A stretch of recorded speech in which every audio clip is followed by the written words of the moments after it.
The 60s and 70s were formative decades for both the Japanese car and watch industries, and Seiko's latest three Prospex Speedtimers pay homage to that period and one of its most iconic sports cars, the Datsun 240Z.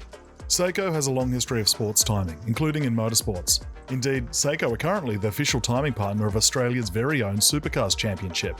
But let's go back to 1969, at a time when Japanese car makers were starting to find real success in international motorsports.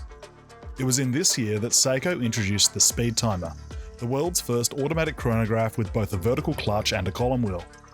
It was one of the most technically advanced mechanical watches of its time, and even found its way to space and the Formula One world, the origins of its Pogue and Sévère nicknames.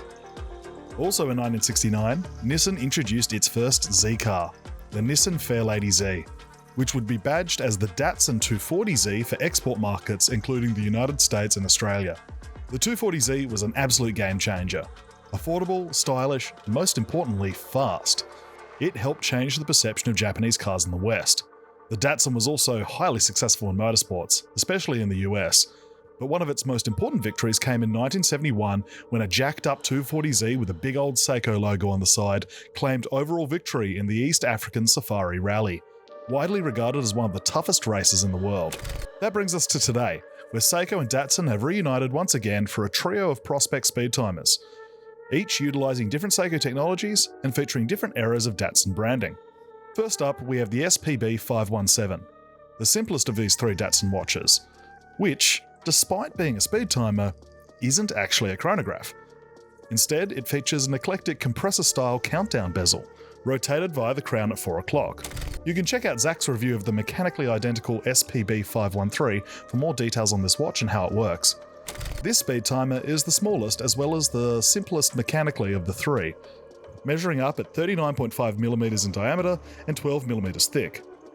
It also has the most overt Datsun branding of the three, with the large early Datsun logo adorning its dial at 6 o'clock, with the same logo found on its caseback.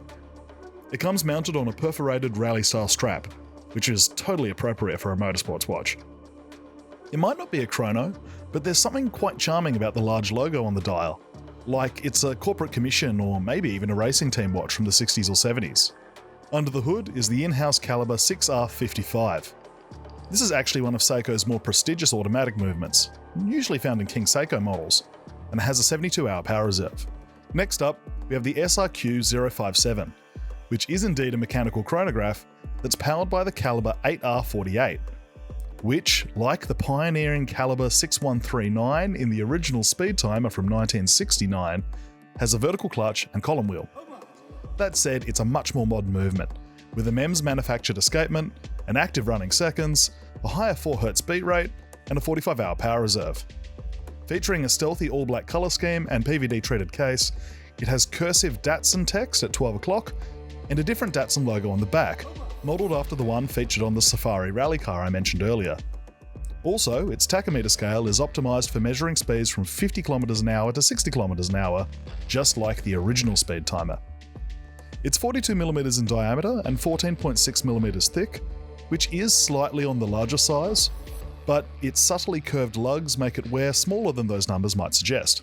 Finally, we have the SSC957, the most technically advanced Speedtimer of this Datsun trio, which utilises the solar-powered V192 quartz chronograph movement, just like the Prospex Speedtimer Pogue SSC947 that we reviewed last year.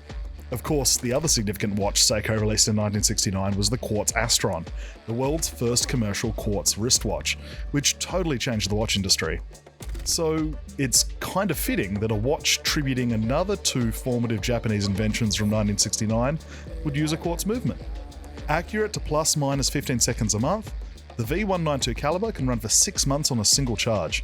The dial of the SSC957 has yet another type of Datsun branding, this time Datsun in block letters at 12 o'clock, the same Datsun text that actually appeared on the 240Z steering wheel, while its caseback features an engraving of the rally car we've already talked about.